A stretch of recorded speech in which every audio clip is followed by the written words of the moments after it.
শুরুতেই প্রশ্ন নিব। প্রশ্ন করবেন শায়লা পারভিন, ব্রাজিল থেকে। আপনি প্রশ্ন করুন। আসসালামু আলাইকুম ওয়া রাহমাতুল্লাহি ওয়া বারাকাতুহু। ব্রাজিল থেকে বলছি, শায়লা পারভিন। আসসালামু আলাইকুম ওয়া রাহমাতুল্লাহি ওয়া বারাকাতুহু। জি বলেন। শেখ, আমি জানতে চাচ্ছিলাম যে মদিনা জিয়ারতের ক্ষেত্রে মদিনা দোষ ত্রুটি বর্ণনা করা যাবে না, এই সম্পর্কে আসলে কোনো হাদিস আছে কিনা, আর এটা কি শুধুমাত্র মদিনার জন্যই নির্দিষ্ট না মক্কার জন্য আছে? আর সেই ছোট একটা প্রশ্ন, যে মদিনার দোষ ত্রুটি বলতে কি ধরনের দোষ ত্রুটি? যেমন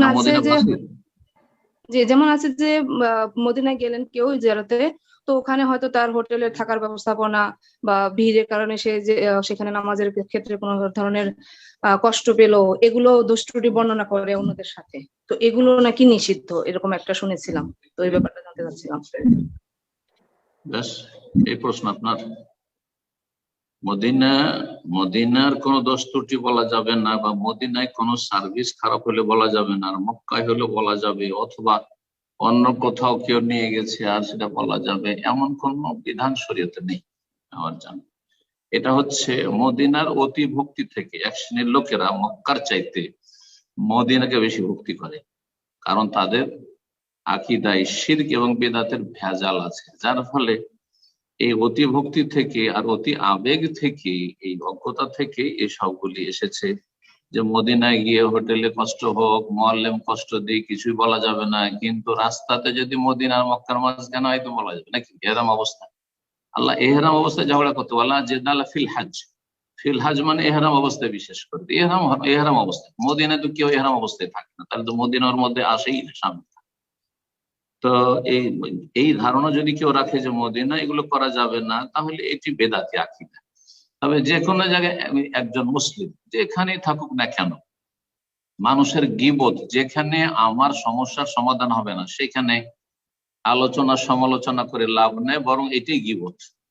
হ্যাঁ, যদি কারো কাছে আমরা বিচার পাই বা সমাধান পাই যে কাউকে বললে আমাদের মুআল্লিম জুলম অত্যাচার করছে, বা ঠিকভাবে সার্ভিস দিচ্ছে না, যে শর্তগুলি আছে পুরা করছে না, অথবা আমাদেরকে যে কেউ নিয়ে যাচ্ছে, আমাদের ফোরম্যান, সুপারভাইজার, ম্যানেজার, অথবা যে কোনো প্রতিষ্ঠানে যারা চাকরি করছেন অথবা যেখানে আছেন, এমনকি স্ত্রী স্বামীর বিরুদ্ধে অভিযোগ, বাইরে যেখানে সেখানে বান্ধবীদের বলে বেড়ায়, কোনো সমাধান পাবে না, শুধু গীবত করে বেড়াচ্ছে যে আমার স্বামী জালেম, এই সেই, আমার স্ত্রী খারাপ, এই সেই স্বামী বলে বেড়াচ্ছে। এগুলো হারাম, এগুলো গীবত, পারিবারিক ক্ষেত্রে গীবত। কিন্তু যদি সমাধান পাই, যে কোনো একজন কেউ বললে এর সমাধান পাবে, সেখানে যদি বলা হয় তাহলে তার স্বামী আর জুলম অত্যাচার করবে না, তার স্বামীকে নসিহত করা হবে বা চাপ সৃষ্টি করা হবে, অথবা সে স্ত্রী আর এইরকম খারাপ আচরণ করবে না, শ্বশুর শাশুড়িকে বলছে কিসের জন্য? বিচার চাওয়ার জন্য, তাহলে চাইছে। কিন্তু যেখানে সেখানে বলে বলে, তাহলে বোঝা গেল যে গীবত যেখানে দ্বীনের স্বার্থ রয়েছে সেখানে বলা যাবে, আর যদি দ্বীনি মাসলাহা, দ্বীনি স্বার্থ না থাকে, তাহলে মানুষের দোষ ত্রুটি বলা যাবে না, কারণ সেটা গীবত, আর গীবত হারাম। গীবত যার মধ্যে দোষ আছে আর দোষ চর্চা করছেন, অথচ তাতে কোনো মাসলাহা নেই। বারাকাল্লাহু ফিক। জাযাকাল্লাহ খায়ের। এরপর যে প্রশ্ন করবেন জাসিম, আপনি প্রশ্ন করুন। জাসিম। আসসালামু আলাইকুম ওয়া রাহমাতুল্লাহ। ওয়ালাইকুম আসসালাম ওয়া রাহমাতুল্লাহি ওয়া বারাকাতুহু। আমি জসিম, ঢাকা বাংলাদেশ থেকে বলছি। জি বলেন। আমার প্রশ্ন হচ্ছে, আমরা সানাতে ওয়াজ্জাহাতু ওয়াজহিয়া লিল্লাযী ফাতারাস সামাওয়াতি ওয়াল আরদা হানিফা ওয়া মা আনা মিনাল মুশরিকিন, আমরা বেশিরভাগ ক্ষেত্রে বাংলাদেশের এরা শুধু এতটুকুই আমরা পড়ি, কিন্তু হাদিসের এর মধ্যে আরো কিছু শব্দ আছে যে ইন্নাস সালাতি ওয়া নুসুকি ওয়া মাহইয়ায়া ওয়া মামাতি লিল্লাহি রাব্বিল আলামিন লা শারীকা লাহু ওয়া বিযালিকা উমিরতু ওয়া আনা মিনাল মুসলিমিন। এইটাও কি সম্পূর্ণটা পড়তে হবে নাকি জাস্ট উত্তর করলেও হবে?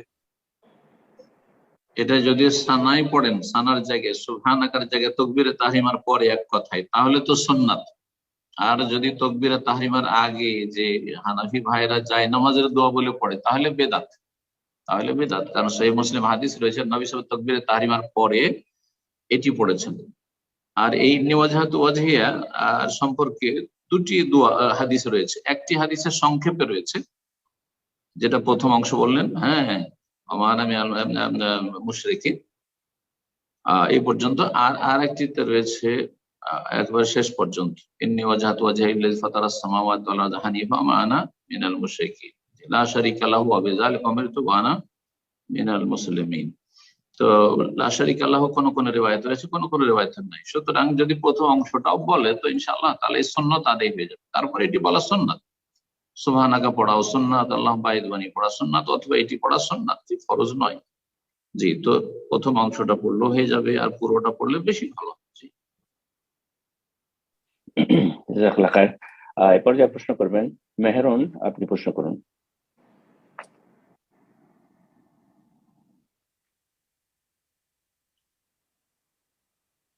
মেহেরুন, আপনি প্রশ্ন করুন।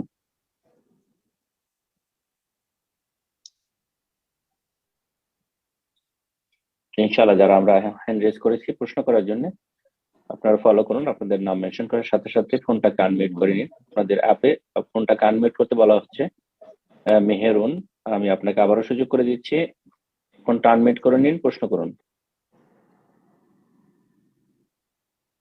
ইনশাআল্লাহ এই পর্যায়ে প্রশ্ন করবেন মিম, আপনি প্রশ্ন করুন।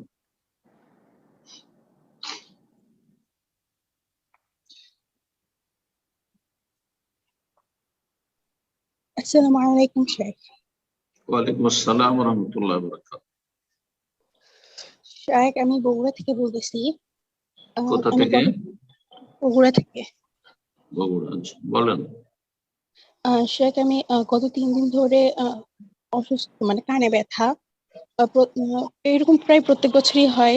তো অনেকগুলো ওষুধ খেয়েছি, তারপর কমতেছে না, একটু কমছে। তো কানের ব্যথার কারণে উজু করতে এবং সালাত আদায় করতে ভীষণ কষ্ট হয়, তেলাওয়াত করতে আল্লাহ কষ্ট শিফা হয়। দিক, আল্লাহ শিফা দিক। জি, তো ঠিক মতো রুকু সিজদা করতে পারি নাই কিছুদিন আগে, এখন একটু পারি।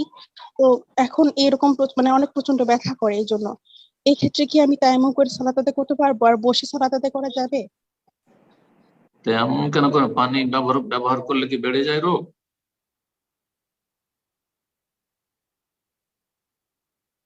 উত্তরটা জানি না, লাইনে আছেন কিনা। যে উনি বলছেন যে তেয়াম্মুম করতে, কানে ব্যথা রুকু সিজদাতে অসুবিধা হয়, তো উযু করতে অসুবিধা নেই। যদি উযু করতে অসুবিধা না হয়, উযু করার কারণে, পানির ব্যবহারের কারণে রোগ বেড়ে যাচ্ছে, রোগের চিকিৎসায় বিলম্ব হয়ে যাচ্ছে, বা প্রাণ নাশের ঝুঁকি রয়েছে, এই 3টি অবস্থা থাকে, তাহলে তখন তায়াম্মুম বিকল্প। আর না হইলে, জি ওই যে বলেন। আনমিউট মিউট হয়ে গেছে। হ্যাঁ, তো হচ্ছে যে আসলে যখন কিছুদিন আগে তো তায়াম্মুম করেই নামাজ পড়ছিলাম, তো তখন হচ্ছে যে কেন ওরকম তেমন করবেন? আপনার কানে মাথা মাসা করতে অসুবিধা হচ্ছে? না, পানি নাড়ার কারণে একটু বেশি বেড়ে যায় বোঝা যাচ্ছে, কারণ এখন উজু করে নামাজ পড়ছি পানি তো তখন। পানি পানি ব্যবহারের জন্য যদি অসুখ বেড়ে যায়, তো বললাম ক্লিয়ার, তাহলে তেমন করতে পারবে। কথা বুঝতে পেরেছেন? কেউ যদি শুধু ঠান্ডা লাগছে সেজন্য তেমন করে, তো জায়েজ নাই। কিন্তু যদি রোগ বেড়ে যাওয়ার আশঙ্কা থাকে, রোগ বেড়ে যাচ্ছে আসলে এরকম, তাহলে, বা ডাক্তার নিষেধ করেছে, বিশেষজ্ঞ, যে না পানি ব্যবহার করে চলবে না, তখন আপনার জন্য তেমন জায়েজ। আর রুকু সেজদার ক্ষেত্রে, রুকু সেজদা যতটা করতে পারবেন ততটা করবেন। যদি পুরো রুকু সেজদা করা সম্ভব হয় তো করবেন, আর না হলে, যেমন বললেন যে আমি কি বসে পড়তে পারবো, দাঁড়িয়ে পড়তে, কানে ব্যথাতে দাঁড়িয়ে সালাত পড়তে অসুবিধা নাই, তাহলে দাঁড়ানো মাফ হবে না। যেটা করতে অসুবিধা, সেজদা করতে অসুবিধা, তাহলে সেজদার জায়গায় আপনি একটু বেশি ঝুঁকে যাবেন রুকুর চাইতে। রুকুটা করা যদি পুরোপুরি সম্ভব হয় তাহলে রুকুর ছাড় নেই। সেজদা করতে পারছেন না, হয়তো মাটিতে রাখতে পারছেন না, তখন সেটা রুকুর চাইতে আর একটু বেশি ঝুঁকে আপনি সেজদার নিয়ত করবেন। যেই অঙ্গটি সালাতের আদায় করতে সক্ষম নন সেটির ক্ষেত্রে ছাড় রয়েছে, কিন্তু এই নয় যে একজন অসুস্থ মানুষের জন্য সব ক্ষেত্রে ছাড় আছে, না, মোটেই না, তাহলে সালাত হবে না। কেউ দাঁড়াতে পারছে কিন্তু পা মড়িয়ে বসতে পারছে না ভাঁজ করে, সেই জন্য সেই ব্যক্তি দাঁড়াচ্ছে না, বসে বসে নামাজ পড়ছে, হবে না। আল্লাহ বোঝার তৌফিক দান, আল্লাহ শিফা দান করুন। জি, আমিন। প্রশ্ন করবেন কামরুজ্জামান, আপনি প্রশ্ন করুন।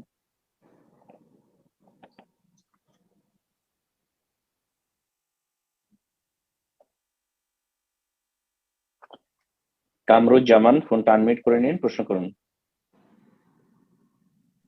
আসসালামু আলাইকুম রহমতুল্লাহ শেখ।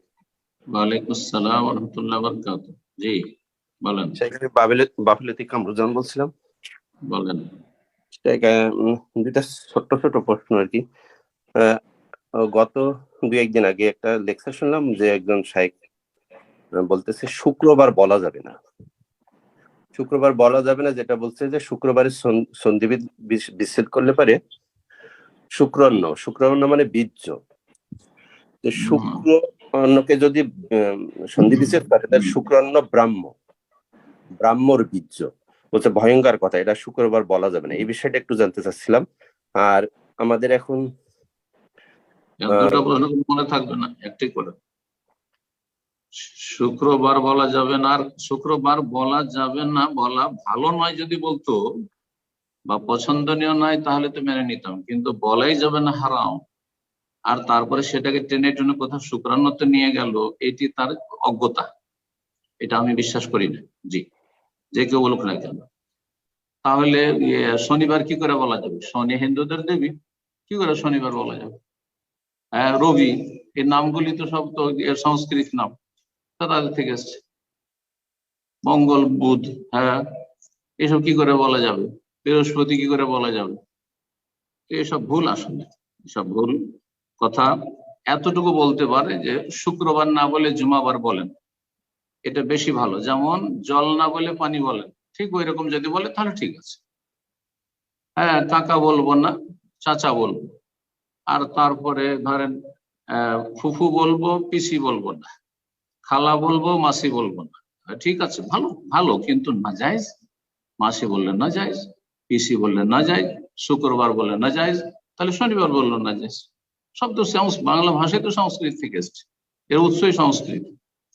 আর সেখানে কিছু ধর্মের কিছু আছে, গন্ধ আছে বিজাতিদের। তো সুতরাং এইসব কথাবার্তা আসলে ভুল কথা, আসলে এগুলো বাড়াবাড়ি কথা। জি, জাযাকুমুল্লাহ। বারাকাল্লাহু ফিক। এই পর্যায়ে প্রশ্ন করবেন রাইসা ইসলাম, আপনি প্রশ্ন করুন। আসসালামু আলাইকুম শাইখ। ওয়ালাইকুম আসসালাম ওয়া রাহমাতুল্লাহি ওয়া বারাকাতুহু। জি শাইখ, আমি অনেকদিন যাবত আপনার সাথে অনেক কন্টিনিউ করার জন্য অনেক চেষ্টা করতেছি, পারতেছি না। আমার প্রশ্নটা হলো শাইখ, মে মাসের 11 তারিখে আমার হাজবেন্ডের সাথে ঝগড়া হয়, ঠিক আছে? কি বললেন? ক্লিয়ার বুঝলাম না, প্রশ্নটা বলেন। গত মে মাসের 11 তারিখে আমার হাজবেন্ডের সাথে ঝগড়া হয়। তারপরে উনি আমাকে আপনার ঝগড়া হয় হাজবেন্ডের সাথে? জি, হাজবেন্ডের সাথে ঝগড়া হয়। আমার হাজবেন্ড মালয়েশিয়া প্রবাসী। তারপরে ঝগড়া হওয়ার পরে আমার হাজবেন্ড আমাকে ফোনে বলতেছে 1-2 1 তালাক 2 তালাক 3 তালাক এগুলা বলার পরে ফোন খাইতে দিছে, ঠিক আছে? এরপরে আমি এক হুজুরের কাছে ফোন দিছি, হুজুরে বলছে আচ্ছা কোনো সমস্যা নাই, আপনারা সংসার করতে পারবেন। কিন্তু শায়েখ, আবার মে মাসের 24 তারিখে আমার হাজবেন্ড আবার আমার সাথে ঝগড়া লাগিয়ে বলছে একই তো করে, আবার বলতেছে যে তোকে সাইডে দিলাম, তুই চলে যা তোর বাবার বাড়ি। এই কথাটা উনি 4-5 বার বলছে। এখন কি আমি আপনার ওনার কথা সাথে ক্লিয়ার সংসার আসছে না, করতে পারবো? বাজছে, কিন্তু এত শোনেন যে আপনার কথা ক্লিয়ার আসছে না। আপনার যে প্রথম অংশটা শুনেছি তাতে শুনলাম যে এটা তালাকের মাসলা। তালাকের মাসলা অনলাইনে জমে হয় না। তালাকের মাসলার জন্য পরামর্শ দিব শেখ বিন বাজ রাহিমাহুল্লাহর কাছে। তালাকের মাসলার জন্য আসতে বড় আলেম। প্রথম কথা, আমরা তালাকের মাসলা ফতোয়া দিই না অনেক। তালাকের মাসলায় শেখ বিন বাজ রাহিমাহুল্লাহর কাছে কেউ যদি আসতো অথবা ফোন দিত, তুমি একা আসলে হবে না, স্বামী আসলে তুমি একা আসলে হবে না, মহিলা আসলে তুমি একা আসলে হবে না, স্বামী স্ত্রী দুইজনে আসুক, সামনে বসো, আর দুই মুখ থেকে শুনবো, দুইজনের জবান বন্দি নেব, আর তারপরে আমি ফতোয়া দেব, যাতে করে হালালে হারাম না হয়, হারামে হালাল। কারণ এটা হালাল হারামের ব্যাপার, একটুতে জেনা হয়ে যাবে আর একটুতে হালালকে হারাম করে দেওয়া হবে। তো সুতরাং এই তালাকের মাসলা এত সহজ নয় যে মালয়েশিয়া থেকে গুলি মারলো আর আপনি কোন জায়গা থেকে আপনি আমাকে জিজ্ঞেস করছেন আর দিলাম হালাল করে নাই হারাম করে। হারাম এটি, এই ফতোয়া দেওয়া হারাম, এরকম কেউ যদি ফতোয়া দেয়। সুতরাং আপনি যান, যদি বাংলাদেশে থাকেন ভালো কোনো সালাফি আলেমদের কাছে যান, মাদানী আলেমের কাছে যান, যাওয়ার পরে বসে স্বামী স্ত্রী দুইজনে জবানবন্দি দিয়ে তারপরে ফয়সালা নেবেন। আর যদি আপনার স্বামী হানফি হয়, 3 তালাক দিয়েছে, তো ছেড়ে দিয়ে 3 তালাক দিয়েছে, 3 তালাক হয়ে গেছে হানফি মাযহাব। যাক, আল্লাহ হেফাজত করবে। ঝগড়া করলে তালাক দিতে হবে, এগুলো জাহেলদের, মূর্খদের কাজ। জাযাকাল্লাহ খায়ের। তো এই পর্যায়ে প্রশ্ন করবেন আবু ইসমাইল, আপনি প্রশ্ন করুন।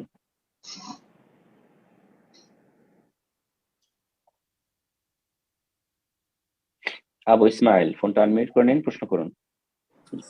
আসসালামু আলাইকুম ওয়া রাহমাতুল্লাহ।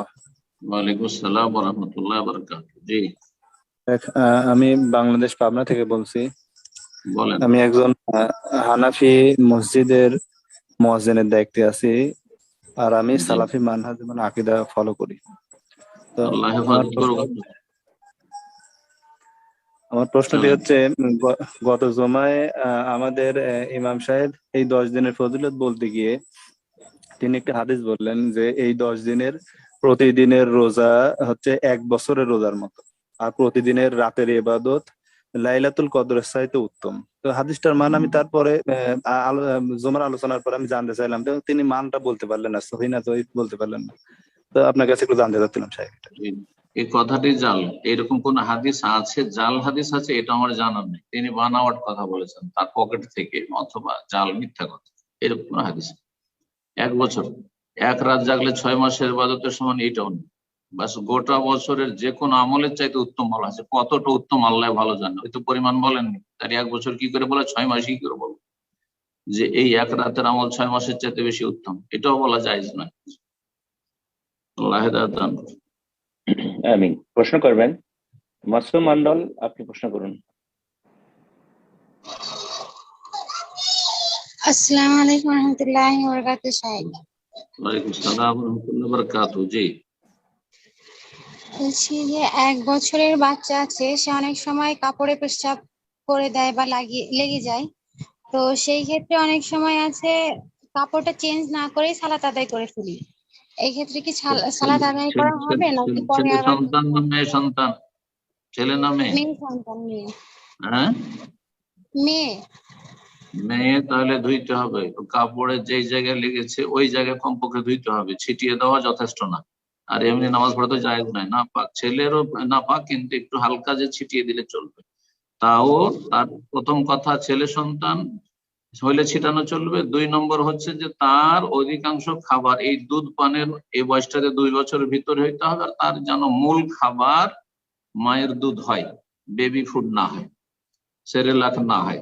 কথা বোঝা গেছে? যদি কোনো বাচ্চা 6 মাসের কিন্তু অধিকাংশ সময় সে বেবি ফুড আর ওই খাচ্ছে, সেরেলাক খাচ্ছে, অথচ ছেলে সন্তান, তাহলে পানি ছিটানো যথেষ্ট নয়। মেয়ে সন্তান হলে এক জায়গায় হয়তো লেগেছে, জায়গাটুকু ধুয়ে নিলেও চলবে, আর না হলে কাপড় বদলাতে হবে। আর শরীরে লেগে থাকলে শরীর ধুইতে হবে, ছেলে হোক আর মেয়ে হোক। এসব না পাক, কিন্তু পবিত্রতা অর্জনের ক্ষেত্রে একটু পার্থক্য রয়েছে শুধু শরীয়তে। জি, সুতরাং আপনার জন্য এইভাবে নামাজ পড়া জায়েজ নয়। আল্লাহকে ভয় করবেন, তাহারাতে না থাকলে নামাজ হবে না। সুতরাং আপনার মেয়ে সন্তান, আপনি কাপড় বদলে নেবেন। কাপড় বদলাতে না পারলে আপনি ওই কাপড়ের ওই জায়গাটুকু ধুয়ে নিয়ে সালাত আদায় করবেন, যেই জায়গায় শরীরে লেগেছে ওই জায়গাটুকু ধুয়ে। জাযাকাল্লাহ খায়ের। এ পর্যায়ে প্রশ্ন করবেন সানিকুল আলম, আপনি প্রশ্ন করুন।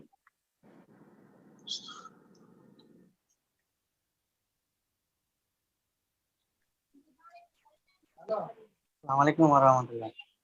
ওয়ালাইকুম আসসালাম ওয়া রাহমাতুল্লাহি ওয়া বারাকাতুহু। জি বলেন।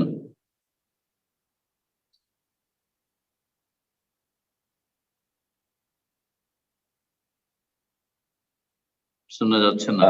সানিকুল আলম, আপনার কথা শোনা যাচ্ছে না, আপনি নেটটা চেক করে নিন, প্রশ্ন করুন। আসসালামু আলাইকুম। প্রশ্ন।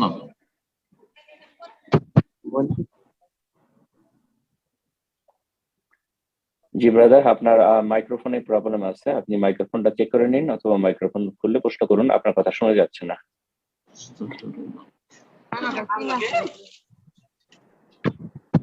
আসসালামু আলাইকুম ওয়া রাহমাতুল্লাহ। জি জি জি, ওয়ালাইকুম আসসালাম ওয়া রাহমাতুল্লাহ। 3 বার হয়ে গেল সালাম, গেল প্রশ্ন। বলছি যে আমার ওই শুক্রবারের দিন ইমাম যখন খুতবা দেয়, খুতবা মানে শুরু হওয়ার আগে কুরআন তেলাওয়াত করে, কিছু আয়াত পেশ করে এবং হাদিস কিছু পেশ করে। তারপরে কিছু মানে উর্দু মানে কবিতা শেয়ার করে, তো উর্দু কবিতার সাথে মানে এটা মানে মানে খুতবার শুরুতে এটা কতটা শরীয়ত সম্মত? খুতবার আগে ওয়াজ করে ইমাম নাকি? জি শেখ, উনি ওইটাই বলতে যাচ্ছেন মূলত, খুতবার আগে যে খুতবার আগে কিছুক্ষণ ওয়াজ করে আর কিছু জি শেখ। কবিতা শের আসার পরে কবিতা পড়ে, এই তো? মসজিদে জুমার দিন এসে যে কাজটি করবেন সেটা হচ্ছে কমপক্ষে তাহিয়াতুল মসজিদ পড়বেন 2 রাকাত, আর তারপরে সুন্নত হচ্ছে বা মুস্তাহাব হচ্ছে ফাসাল্লা মা কুদ্দির আলাহু বা মা কুতিবা লাহু, যতটা তার ভাগ্যে আছে বা যতটা তার জন্য লিখনিতে আছে আল্লাহ তৌফিক দিবেন, যতটা পারবে নফল পড়বে 2 রাকাত করে। এটা হচ্ছে বেশি উত্তম কোরআন তেলাওয়াতের চাইতে, যে আমলটি অনেকেই করেন না আমাদের সালাফি ভাইরাও, শুনে রাখুন ভালো করে। এই ক্ষেত্রে আলমারা বলেছেন যে অভ্যাস হয়ে গেছে, আরব দেশে দেখা যাচ্ছে যে 2 রাকাত নামাজ পড়লো তারপরে কোরআন তেলাওয়াত করতে বসে গেল, সূরা কাহাফ, অন্যান্য সূরা। এর চাইতে অনেক উত্তম হচ্ছে নবী সাল্লাল্লাহু আলাইহি ওয়াসাল্লামের সেই হাদিস আমল করা, যে সহিহ বুখারী অন্যান্য হাদিসের কিতাবে রয়েছে। মসজিদে আসলো জুমার দিনে, আগে ভাগে আসার পরে ফাসাল্লা মা কুতিবা লাহু, যা তার জন্য লেখা আছে সে সালাত আদায় করলো। তাইলে বলে আনলিমিটেড 2 এর পরে 4, 6, 8, 10 পড়তে থাকলো কিছুক্ষণ, আর তারপরে তেলাওয়াত কিছু করুক, ঠিক আছে, দোয়া করুক, তাহলে ঠিক আছে। কিন্তু নিয়মিত সে নিয়ম বানিয়ে নিয়েছে যে শুধু 2 রাকাত আর বাকি তারপরে আপনার শুধু তেলাওয়াত করতে থাকলো, এটা আজকালকার একটা অভ্যাসে পরিণত হয়েছে আরব সমাজে বিশেষ করে, আর দেখা দেখে আমাদের দেশে কিছুটা শুরু হয়েছে। কিন্তু আসলে এটি সুন্নাহর কাছাকাছি নয়, তবে জায়েজ কিন্তু সুন্নত নয়। সুন্নত হচ্ছে মুস্তাহাব বা উত্তম হচ্ছে বেশি বেশি নফল পড়া, খতিবের খুতবা শুরু হওয়ার আগ পর্যন্ত, আর দোয়া করা। এই সময়গুলোতে দোয়া কবুল হয়, এই সময় হতে পারে অথবা আসর পরেও হইতে পারে, সেই জন্য ওই মুহূর্তটি হাসিলের জন্য দোয়া করা। দোয়া সালাতের ভিতরে হইলে বেশি উত্তম, সেজদায় এবং তাশাহুদের পরে, সালামের আগে। আর এছাড়া এমনিও যদি হাত তুলে দোয়া হয় ভালো কথা। আবার বলছি, তেলাওয়াত করলে কেউ জায়েজ জুমায় এসে 2 রাকাত সালাতে পারে, কিন্তু উত্তম হচ্ছে সেখানে বেশি বেশি নফল পড়া। জি, আর নফল পড়ায় ডিস্টার্ব করবে, কোরআন তেলাওয়াতে ডিস্টার্ব করবে, আর এখানে এসে কেউ ওয়াজ করা শুরু করবে, আর এটি হচ্ছে তৃতীয় খুতবার একটি বেদাত। এই বেদাত করবে যেহেতু তাদের কাছে আরবি ভাষা ছাড়া খুতবা জায়েজ নয়, এই মন গড়া ফতোয়া, যার ফলে তারা খুতবা আরবিতে মন্ত্র পাঠ করে আজানের পরে, আর আজানের আগ পর্যন্ত ওই সময় ওয়াজ করতে থাকে। এটি একটি বিদআত এবং এতে মুসল্লিদের ডিস্টার্ব করা হয়, কোরআন তেলাওয়াতকারী দোয়াকারীদের ডিস্টার্ব করা হয়, এটা জায়েজ নয়। জাযাকাল্লাহ খায়ের। প্রশ্ন করবেন আজাদ হোসেন, আপনি প্রশ্ন করুন।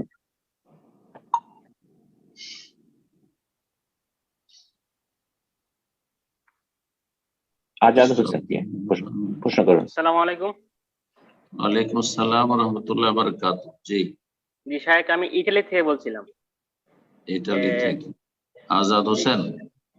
জি জি জি জি বলেন।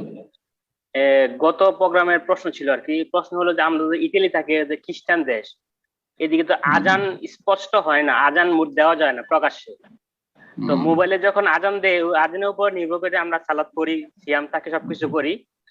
ওই আজানের জবাব দেওয়া যাবে কিনা, দিতে হবে কিনা? আজানটা কি সত্যিকার আজান হচ্ছে না রেকর্ডিং আজান?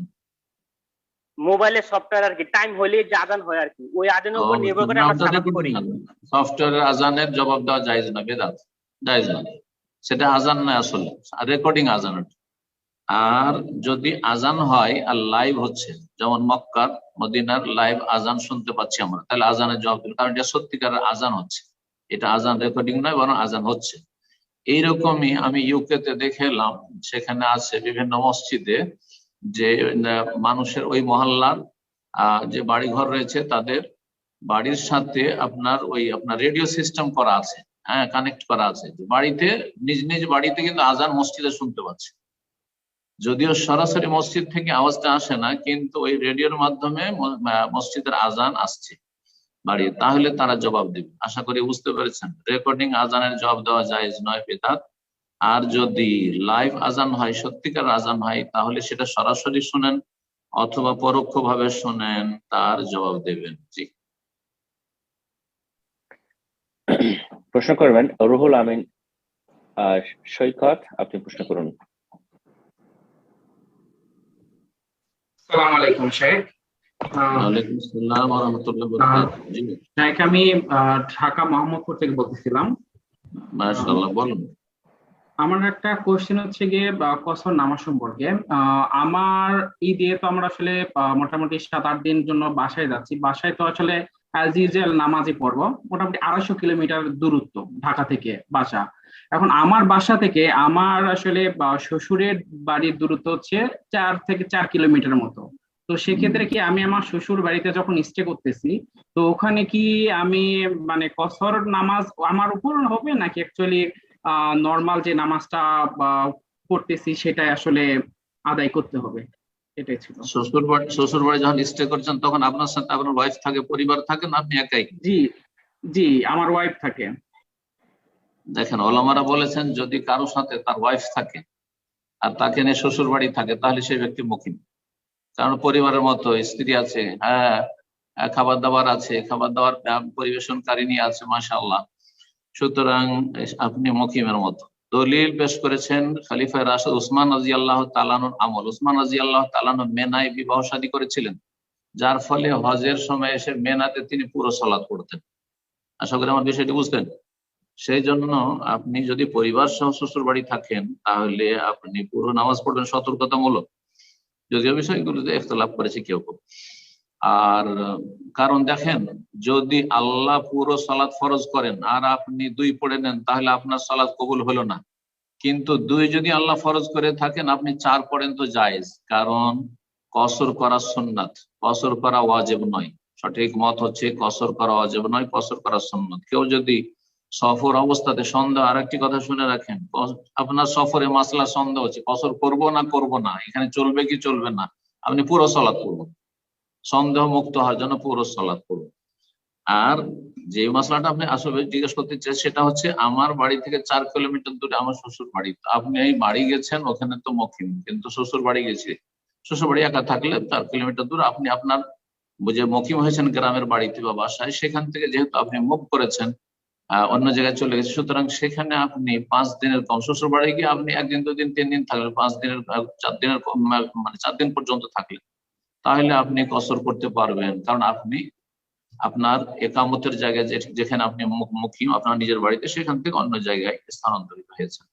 কিন্তু যেমনটা বললাম, পরিবার যখন থাকবে না তখন, কিন্তু পরিবার সাথে থাকলে সতর্কতামূলক আপনি উসমান রাদিয়াল্লাহু তাআলা আনহু খলিফা রাশিদের সুন্নতের উপর আমল করবেন, আপনি পুরো সালাত পড়বেন। জি, জাযাকাল্লাহ খায়ের। প্রশ্ন করবেন ফারজানা, আপনি প্রশ্ন করুন।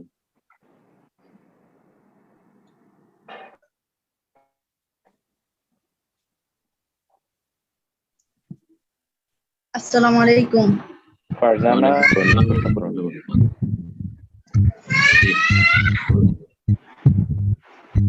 আসসালামু আলাইকুম। শুনছি, কোথা থেকে বলছেন বলেন। জি, আমি ঢাকা বাংলাদেশ থেকে বলছি। বলেন। আমার প্রশ্ন হচ্ছে, যদি মানে মেয়ের বাবার মানে অমতে কোনো বিয়ে হওয়ার পর জানতে পারে যে, মানে সে আগে জানতো না, যে বিয়ের পর জানতে পারে যে এটা মানে বাতিল, তো বিয়ের পর যখন জানতে পারে তখন বাবা মেনে নেয়, কোনো মুসলিম কাজে বিয়ে হয়, ওই ক্ষেত্রে কি ওই বিয়েটা আবার নবায়ন করতে হবে, না মেনে নেওয়ার পর মানে সে অপরতার কারণে হয়েছে, মেনে নেওয়ার পর কি এরকম ভাবে মানে নবায়ন কোনো দরকার নাই, এটা শুদ্ধ হবে?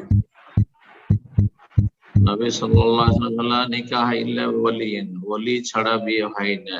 আর এক হাদিসে বলছে আইয়ুমা ইমরাতিন নাকাহাত নাফসাহা বিগাইরি ইযনি ওয়ালিয়্যা ফানিকাহা বাতিলুন বাতিলুন বাতিলুন।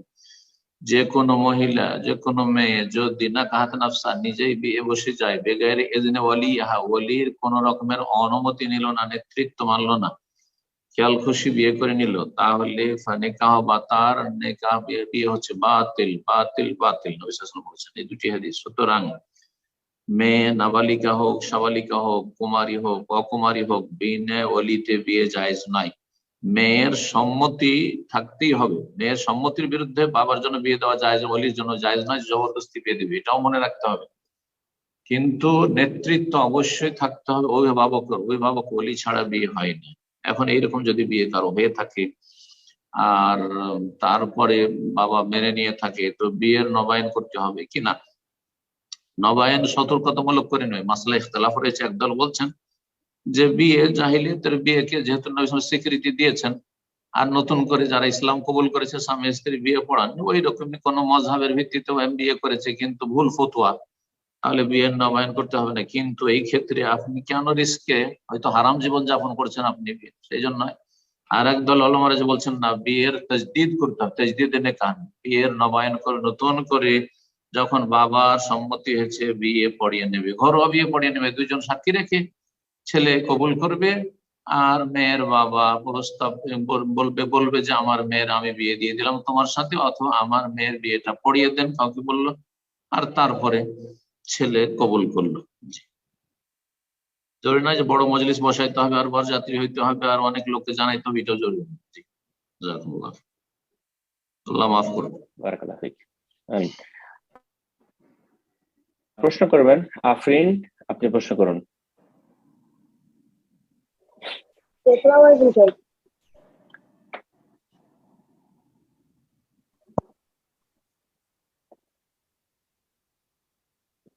যে আপনার সাউন্ডটা অস্পষ্ট, আপনি ফোনটাকে আবার আনমিউট করে নিন। ফোনটা আনমিউট করে নিন, প্রশ্ন করুন আফরিন।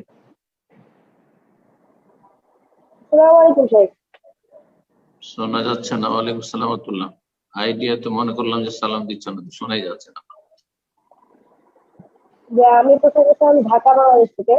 আমার প্রশ্ন ছিল যে ক্যারম বোর্ড, লুডো। আপনার কথা শোনার জন্য আমার অনুবাদক লাগবে, দোভাষী লাগবে। আকরাম ভাই শুনুন আপনি। জীবন, আপনার কথাগুলো একটু অস্পষ্ট, একটু ক্লিয়ার করে কথা বলুন। শেখ আপনার কথা শুনতে পাচ্ছেন না, মাইকটা ঠিক করে নিন। এখন শোনা যাচ্ছে? জি, বলার চেষ্টা করুন।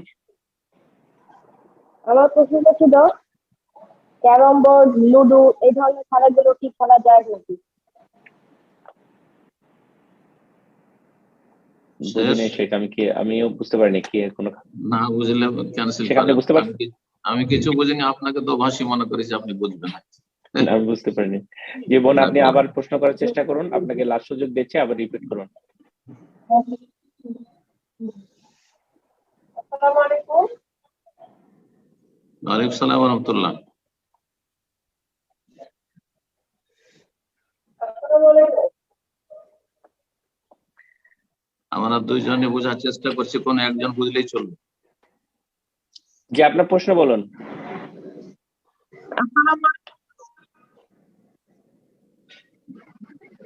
আমরা আন্তরিকভাবে দুঃখিত। জি, আমি রাজিয়া আফরিন বলছি ঢাকা বাংলাদেশ থেকে। শোনা যাচ্ছে? এখন শোনা যাচ্ছে, এখন ঠিক আছে, বলেন। বলেন এখন বলেন। জি, দুঃখিত সমস্যার জন্য। প্রশ্ন হচ্ছে যে আমাদের দেশে তো আসলে লুডো, ক্যারাম বোর্ড, তারপরে এগুলো খেলা খুব প্রচলিত, তো বাচ্চারা অন্যদের দেখলে এগুলো খেলতে চায়। তা আমি যতটুকু জানি যে এগুলো অ্যালাউড না, তো তারপরে এই বিষয়টা একটু আপনার কাছ থেকে জানতে চাচ্ছি। লুডো, ক্যারাম, তারপরে ডোমিনোস, এই ধরনের খেলাগুলো কি, বা লুডোর দিয়ে যে সাপের একটা খেলা খেলে, এগুলো কি খেলা যাবে কিনা, বা বাচ্চারা খেলতে চাইলে কি দেয়া যাবে কিনা আর কি, এটা। বারাকাল্লাহু ফিকুম। দেখেন, খেলার ক্ষেত্রে শরীয়তে এমন খেলার কথা রয়েছে, প্রশংসিত খেলা, যে খেলা দিয়ে আপনি দুশমনকে প্রতিহত করতে পারবেন, দুশমন থেকে আত্মরক্ষা করতে পারবেন। আর এই খেলার অনুমতি আজকাল নেই বললেই চলে। সুতরাং যেটা প্রশংসিত খেলা, যার উপর কিছু নেকি আশা করা যায়, যে হাবশিরা মসজিদ নববীতে ঈদের দিনে যে খেলা খেলেছিল, সহিহ বুখারীতে হাদিস রয়েছে, মা আয়েশা রাদিয়াল্লাহু তাআলা আনহা দেখেছেন, নবী সাল্লাল্লাহু আলাইহি ওয়াসাল্লাম দেখিয়েছেন। সেই খেলা আজকাল নেই। ওই খেলা যদি হয় কোন অস্ত্র নিয়ে, লাঠি বা এমন লাঠি খেলা যাতে নিজের যেগুলো খেলা হয়ে থাকে, বা এই যে আপনার প্রতিরক্ষার জন্য এক কথায় যেসব খেলাগুলো রয়েছে, তাহলে ঠিক আছে, প্রশংসিত, নেকির কাজ। 2 নম্বর খেলা হচ্ছে শরীর চর্চার জন্য। শরীর চর্চা যদি হয়, আর তাতে ফরজ ইবাদত বন্দেগী নষ্ট না করা হয়। যেমন 1 ঘন্টার জন্য আসর মাগরিব মাঝখানে অথবা মাগরিব এশার মাঝখানে একটু কেউ ভলিবল খেলে নিল, আর কিছু খেলে নিল, হ্যাঁ একটু লাফালাফি করে নিল, একটু দৌড়াদৌড়ি করে নিল, তো এগুলো শরীর চর্চা, তাহলে জায়েজ। শরীর চর্চা, শরীর সুস্থ রাখার জন্য জায়েজ, কিন্তু নেকির আশা করা যাবে না, এতে নেকির আশা করা যাবে। তৃতীয় খেলা যাতে এই দুটোর কোনো স্বার্থ না, না দিনই স্বার্থ আছে না শারীরিক কোনো স্বার্থ আছে। যেমন আপনি ক্যারাম বোর্ড বললেন, আর আপনার লুডু খেলা বললেন, আরো কি কি সাপের খেলা উজুবিল্লাহ বললেন, এই সমস্ত খেলা না, এগুলো খেলাবেন না, এগুলো ছেলেদেরকে খেলাবেন না। নাহলে এই ছেলেরা আপনার এমন এক সময় আসবে যখন হাড় মজবুত হবে ছেলে মেয়েদের, যখন রক্ত মাংস একটু তাজা হবে আর আপনার বয়সে আসবে, তখন আপনার ছেলে মানুষই মনে করবে। আজকাল এই বড় ফিতনা, ছেলে মেয়েরা বাবা মাকে মানুষই মনে করতে চায় একটু বড় হয়ে। সুতরাং এই ছেলেদেরকে একটু বিনোদনের জন্য এইসব খেলাবেন, মোবাইলে গেম খেলাবেন না, জায়েজ নাই, খেলাবেন।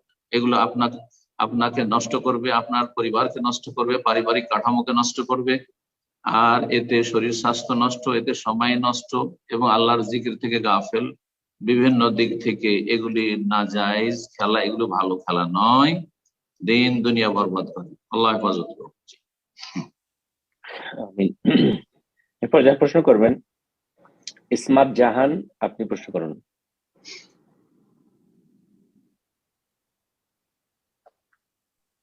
আসসালামু আলাইকুম।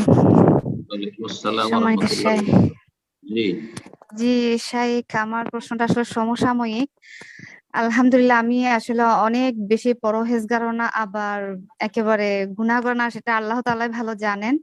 তবে চেষ্টা করি, আলহামদুলিল্লাহ, হ্যাঁ চেষ্টা করি।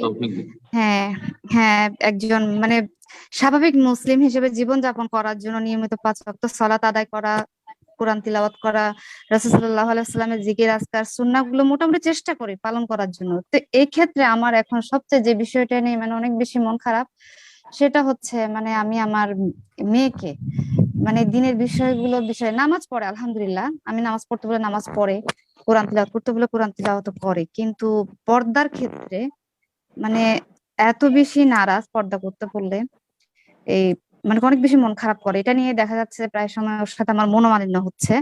কারণ পর্দার কথা বললেই ও সর্বপ্রথম ও বলে যে মানে আমার আশেপাশে কেউই তো কারো মতো বলে না, কেউ তো করে না, তুমি কেন বলো। জি জি জি শাইখ, আমি বাংলাদেশ কক্সবাজার থেকে বলছি। মুসলিম সমাজ। জি জি। তো এখন বলেন। জি এখন হ্যাঁ, তো এখন এটা নিয়ে মূলত আমার মানে অনেক বেশি মন খারাপ। কারণ আমি চেয়েছিলাম মানে আমার মেয়েটা পুরোপুরি পরিপূর্ণ পর্দা করে দিন মেনে চলুক। এখন নামাজ কালাম পড়ে, কোরআন তিলাওয়াত করে, কিন্তু পর্দার কথা বলতে। কোথায় পড়াচ্ছেন মেয়েকে? স্কুলে পড়ে, এই 9ম শ্রেণীতে। সহশিক্ষা, সেখানে ছেলে মেয়ে একসাথে পড়ে? না, মেয়েদেরই স্কুল, কিন্তু কোচিং এ ছেলে মেয়ে একসাথেই পড়ে। কোচিং এ একসাথে ছেলে মেয়ে পড়াবেন না। আর মেয়েদের স্কুল যদি হয় তাহলে সেখানে মেয়েরা পর্দা করে কিনা বা পর্দা বাধা নিষেধ আছে কিনা? না না, ওখানে পর্দার মানে কোনো চিহ্নই নেই, বড় ওন্না পর্যন্ত পরে, স্কার্ট পরে মেয়েরা। না, বলছি যে মেয়েরা না করুক, কিন্তু সেখানকার কর্মকর্তা স্টাফ তাদের পক্ষ থেকে কি পর্দায় বাধা আছে? যে পর্দার বাধা বলতে একেবারে খুব বেশি বাধাও দেয় না, আবার পর্দা করতে চাইলেও মানে মোটামুটি হালকা পাতলা কথা শোনায়। তাহলে সেই প্রতিষ্ঠানে পড়াই জায়েজ নয়, মেয়েকে বের করা ফরজ। যে প্রতিষ্ঠানের মালিকেরা বা শিক্ষকরা পর্দা করতে বাধা সৃষ্টি করে, হেয় প্রতিপন্ন করে, পর্দা হচ্ছে ফরজ, সুতরাং ফরজ আদায়ের ক্ষেত্রে কেউ যদি হেয় প্রতিপন্ন করে, লাঞ্ছিত করে, তাহলে তারা মুসলিমই থাকে না। ভালো করে শুনে রাখবেন। সুতরাং তাদের প্রতিষ্ঠানে ছেলে মেয়ে পড়াবেন জায়েজই না, হারাম। আল্লাহ হেফাজত করে দিয়েছে। ইসলামিক প্রতিষ্ঠান খুলুন, ইসলামিক প্রতিষ্ঠানে পড়া। আল্লাহ অনেক সম্পদ দিয়েছেন মুসলিম জাতির অনেক ভাইদেরকে, তারা ইসলামিক আপনার পরিবেশে ছেলে মেয়েদেরকে পড়াবার সুব্যবস্থা করুন। আর এইসব সহশিক্ষা আর এসব বেদিন শিক্ষকরা, বেদিন কর্মকর্তা যেখানে নেতৃত্ব দিচ্ছে শিক্ষা প্রতিষ্ঠানে, সেখানে পড়ানো জায়েজ না। আল্লাহ হেফাজত করুন। এই জন্য এই দূষিত পরিবেশে থেকে আপনার মেয়ে প্রভাবিত হয়েছে, আর বাড়িতে এসে মায়ের কথা কেন শুনবে, সেজন্য হিজাব করতে চায় না। আপনি শুধু মুখে নসিহত করলে হবে? আপনি পাঠাবেন ফিতনার জায়গায়, আর বাড়িতে এসে তাকে ওয়াজ শোনাবেন, ওয়াজে কাজ করবে না। আল্লাহ হেফাজত করুন।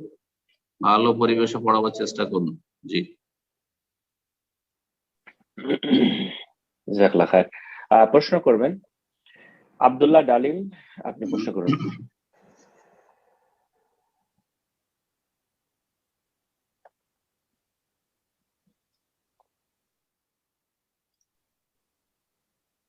আব্দুল্লাহ ডালিম, ফোনটা আনমিউট করে নিন, প্রশ্ন করুন।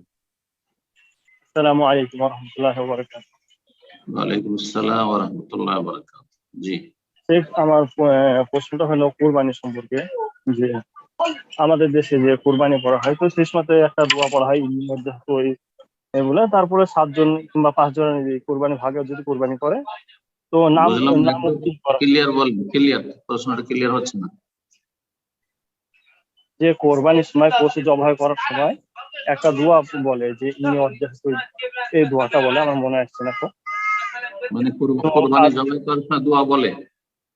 হ্যাঁ, আর আর 5 জন হোক কিংবা 7 জন হোক ভাগে যদি কোরবানি করে, তো তাদের নাম উল্লেখ করা হয়। নাম তো উল্লেখ এই করে, জি। সম্পর্কে আচ্ছা আর আচ্ছা, আর জি যে জি, বলুন। আরেকটা এই বিষয় এই সম্পর্কে যে চার পা বেঁধে কোরবানি করা হয়, তো এখানে শেখ সালেহ রাউজান বলছে যে না, পা বেঁধে কোরবানি করা যায়, এটা ঠিক নয়। তো এইটা সম্পর্কে পা বেঁধে করা ঠিক নয়।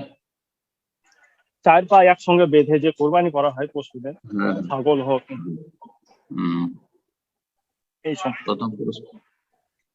প্রথম প্রশ্ন করলেন যে কোরবানির সময় আমাদের দেশে একটি দোয়া পড়ে, সেই দোয়াটি পড়া কোন? কোরবানি করার সময় বলবে বিসমিল্লাহ আল্লাহু আকবার, বিসমিল্লাহ আল্লাহু আকবার, এটি বলতে হবে। বিসমিল্লাহ বলতে হবে, না হলে পশু হালাল হবে না। আল্লাহু আকবার তার সাথে বলা সুন্নাতে, যে বিসমিল্লাহ আল্লাহু আকবার বলতে হবে, যে কোনো পশু জবাইয়ের সময়, কোরবানি হোক অথবা যে কোনো পশু পাখি হোক, মুরগি হোক, হাঁস হোক।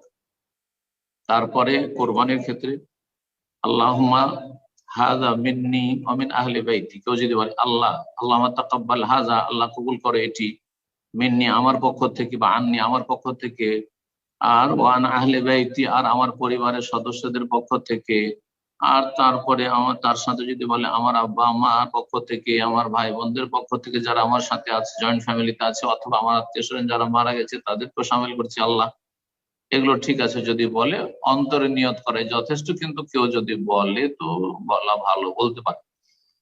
তার সাথে যদি গরুর ভাগ হয় বা উটের ভাগ হয়, নাম উচ্চারণ করা জরুরি নয়, ওয়াজিব নয়, কিন্তু প্রত্যেকের নাম যদি উল্লেখ করে দেয় যে আল্লাহুম্মা তাকাব্বাল হাযা মিন ফুলানিন ওয়া ফুলানিন ফুলানিন, অমুকের অমুকের অমুকের পক্ষ থেকে, তাহলে সেটি মুস্তাহাব বলেছেন আল্লামা। ভালো বললে ভালো, না বললে কোনো দোষ নেই। সেটা যদি কেউ জরুরি মনে করে যে নাম কেন বলা হলো না, তাহলে ভুল, এটি বিদায় দিতে হবে। কথা বোঝা গেছে? তো এই ছিল এই সম্পর্কে।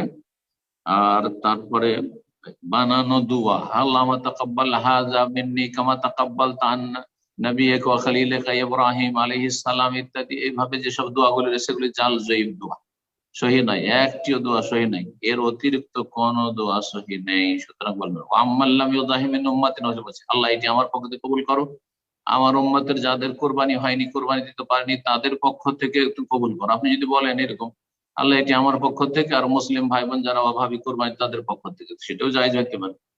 কিন্তু আল্লাহ এইভাবে কবুল করে, এই করে, এই করে, এই যে দোয়াগুলি রয়েছে সেগুলি সব জাল জয়ীফ, সহি নাই। জি। আর কোরবানি সম্পর্কে ইকরাম ভাই আরেকটি গুরুত্বপূর্ণ জিনিস জিজ্ঞেস করেছেন, বলে গেলাম জি স্যার, আরেকটা প্রশ্ন আছে, উনি বলছিলেন 4 পা বাঁধার ক্ষেত্রে পশু 4 পা বাঁধা, উনি বলতে চাচ্ছেন যে পশু যখন জি জি নবী সাল্লাল্লাহু আলাইহি সাল্লামের সুন্নাত হচ্ছে উট যদি জবাই করা হয় নাহার দাঁড় করে, তো একটা বাম পা, সামনের বাম পা মুড়িয়ে বেঁধে রেখে, যাতে করে পালাতে না পারে, হ্যাঁ, আর শক্তি বেশি না দেখাতে পারে। তো পশুকে একটু জব্দ করার জন্য এবং পশু যাতে বেশি লাফালাফি না করে আর ক্ষয়ক্ষতি না করে দেয় বা জবাই করতে অসুবিধা না হয়ে যায়, সেই জন্য 4 পা যদি বাঁধে কোনো দোষের কথা নেই। সে 4 পা, 2টো পা একসাথে বেঁধেছে, তারপরে 2টো পা বেঁধেছে, 2 করে বাঁধুক, অথবা 4টাকে একসাথে করে বাঁধুক, যেভাবে বাঁধুক না কেন, এতে কোনো বাধা নিষেধ নেই। সুতরাং এতে কোনো আপত্তি নেই। আল্লাহু আ'লাম। জি, জাযাকাল্লাহ খায়ের শেখ। সম্মানিত দিনী ভাই বোনেরা, আসলে আমরা প্রোগ্রামের একদম শেষ পর্যায়ে চলে এসেছি, অনেক সময় হয়ে গেল। আজকের সর্বশেষ প্রশ্ন নিব, তার পূর্বে ওই সকল ভাই এবং বোনদের উদ্দেশ্যে বলছি যারা হয়তো শেষের দিকে হ্যান্ড রেজ করেছেন এবং শুরু থেকে হয়তো হ্যান্ড রেজ করে প্রশ্ন করার সুযোগ পেলেন না, অনেক প্রশ্নকারী থাকার কারণে। তো ইনশাআল্লাহ আপনারা আগামী প্রোগ্রামে শুরুতে এসে হ্যান্ড রেজ করবেন, আমরা আগামী প্রোগ্রামে আপনাদের প্রশ্নগুলো নেওয়ার চেষ্টা করবো ইনশাআল্লাহ। তো আজকের সর্বশেষ প্রশ্ন হচ্ছে, প্রশ্ন করবেন শামীম। প্রশ্ন করুন। আসসালামু আলাইকুম স্যার। ওয়ালাইকুম আসসালাম ওয়া রাহমাতুল্লাহি ওয়া বারাকাতুহু। জি বলেন। জি, আমি পশ্চিমবঙ্গের হুগলি জেলা থেকে, আমি বর্তমানে ব্যাঙ্গালোরে আছি। আচ্ছা আচ্ছা, বলেন। জি, আমি একটা হানাফি দেওবন্দি মসজিদে সালাত আদায় করি। সেখানে সালাতের শেষে কোনো মৃত মানুষের জন্য কিংবা কোনো ব্যক্তি অসুস্থ তার জন্য দোয়া করতে বলে যে অমুক ব্যক্তির জন্য আল্লাহ যেন সেবা দান করে। আর অনেক মাদ্রাসার জন্য দান চাই, যে মাদ্রাসার জন্য দান চাইতে আছে, সেখানে সবাই আমিন বলে। যে কাউকে মাদ্রাসার জন্য দান করতে বলে কিংবা কারোর সুস্থতা থেকে সুস্থ দান করার জন্য যে দোয়া করে সবাই আমিন বলে। জি, এখানে আমি একটা হাদিস শুনেছিলাম যে মোহাম্মদ সাল্লাম বলেছে যে মসজিদে কোনো কিছু হারিয়ে গেলে কেউ যদি ঘোষণা দেয় তার জন্য এমন দোয়া করতে হবে যাতে সেটা যেন সে না পায়। এখানে আমি চুপ থাকি, যে আমি কিছু আমিনও বলি না, আর আমি যে যেন সেটা না হোক। হারিয়ে যাওয়া বস্তুর ঘোষণা হয় না, এখানে হচ্ছে আপনার ওই যে দান করার কথা বলছেন, কেউ দান করে দান করার কথা, এবং যারা মারা গেছে তাদের জন্য দোয়া করতে বলে, বিশেষ করে জুম্মাবারে এটা যেতে পারে, সমস্যা নেই। মারা গেছে, অমুক মারা গেছে, আপনারা দোয়া করেন, অসুবিধা কি? ওটা হারার সাথে কোনো সম্পর্ক নেই।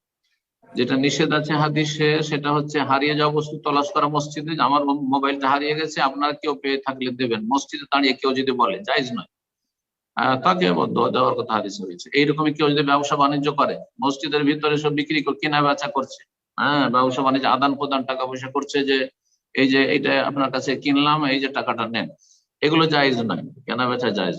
এই দুটো কাজ ছাড়া এগুলো জায়েজ আছে, অসুবিধা নাই। মৃত্যুর জন্য দোয়া করেন, আমার আব্বা মারা গেছে বলছে, সম্মিলিত দোয়া জায়েজ নয়, কিন্তু আল্লাহ আপনার আব্বার রহম করুন, জান্নাতুল ফেরদাউস দান করুন, আমিন ইমাম সাহেব বলছেন আর আপনারা আমিন বললেন, অথবা সবাই নিজে নিজে বললেন আল্লাহ রহম করুন, আল্লাহ জান্নাতবাসী করুন, জায়েজ আছে। এইরকম অসুস্থ ব্যক্তি যেন দোয়া চেয়েছে, দোয়া করেন আর আমিন বলেন। ইমাম বললেন যে দোয়া করেন আল্লাহ যেন অমুককে শেফা দান করেন, আপনি বলেন আমিন, জায়েজ আছে, সমস্যা নেই। হাত তুলে সম্মিলিত মোনাজাত করবেন। জাযাকাল্লাহ খায়ের শেখ। তো ইনশাআল্লাহ আজকে এখানে শেষ করে যাক। জাযাকুমুল্লাহ খায়ের। জি, বারাকাল্লাহ ফিক। জাযাকাল্লাহ শেখ। তো আগামী সপ্তাহে কি প্রোগ্রাম হবে জানিয়ে দিলে ভালো হয়েছিল নাকি? শেখ, আগামী সপ্তাহে রবিবার মনে হয় দেখে জি শেখ।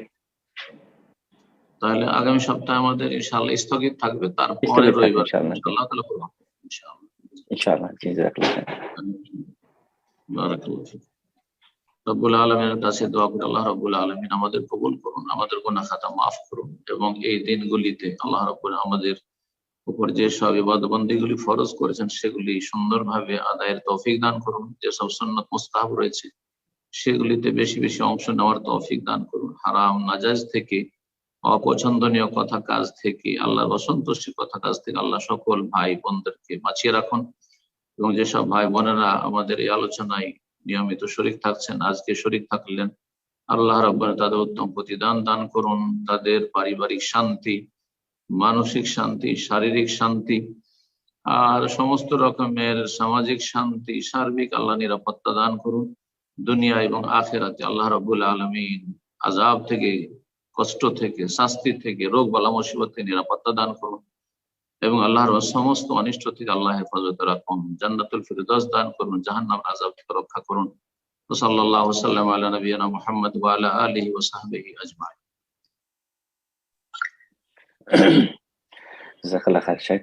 সম্মানিত দিনী ভাই বোনেরা, প্রোগ্রাম শেষ করার পূর্বে ইনশাআল্লাহ, যেহেতু আমাদের সম্মানিত শেখ অলরেডি ঘোষণা দিয়েছেন, আমরাও আপনাদেরকে জানাচ্ছি যে আগামী সপ্তাহে ইনশাআল্লাহ আমাদের যেহেতু ঈদ উপলক্ষে আমাদের ইনশাআল্লাহ প্রোগ্রাম বন্ধ থাকবে, ঈদ আসছে সামনে। তো আমাদের নেক্সট প্রোগ্রাম হবে আগামী মাসের 9 তারিখে ইনশাআল্লাহ। যারা এই সপ্তাহে প্রশ্ন করতে পারলেন না, ইনশাআল্লাহ আগামী সপ্তাহে আপনারা আগামী প্রোগ্রামে ইনশাআল্লাহ আপনারা যুক্ত হবেন। আপনাদের বাকি প্রশ্নগুলো আমরা সেই সপ্তাহে নেওয়ার চেষ্টা করব। পাশাপাশি বলবো, অনেকেই আবারও আমাদেরকে মেসেজ করছেন জুম অ্যাপে লিখিত প্রশ্ন বা সরাসরি কথা বলার, আপনারা শিক্ষকের সাথে কথা বলতে চান, আপনারা শুরুতে প্রোগ্রামে ঢুকে হ্যান্ড রেজ করবেন, জুম অ্যাপের অপশন ফলো করে হ্যান্ড রেজ করবেন। ইনশাআল্লাহ আমরা আগামী প্রোগ্রামে আপনাদের প্রশ্নগুলো এবং আপনাদের কথা বলার সুযোগ করে দেবো ইনশাআল্লাহ। আল্লাহ যেন আমাদের তৌফিক দান করেন। তো যাই হোক ইনশাআল্লাহ আজ এই পর্যন্তই। আল্লাহ সুবহানাহু ওয়া তাআলার কাছে দোয়া করি আল্লাহ যেন আমাদেরকে আমাদের ইলম অনুযায়ী আমল করার তৌফিক দান করেন। আল্লাহ যেন আমাদের সমস্ত গুমরাহি থেকে আল্লাহ আমাদেরকে সকলকে হেফাজত করেন। আমি ইনশাআল্লাহ আগামী প্রোগ্রামে আবারও দেখা হবে, কথা হবে। সে পর্যন্ত আল্লাহ আমাদের সকলকে ভালো রাখেন, সুস্থ রাখেন। আমি সাল্লাল্লাহু আলা নবিয়িনা মুহাম্মদ ওয়া আলা আলিহি ওয়া সাহবিহি আজমাইন। আসসালামু আলাইকুম ওয়া রাহমাতুল্লাহি ওয়া বারাকাতুহু।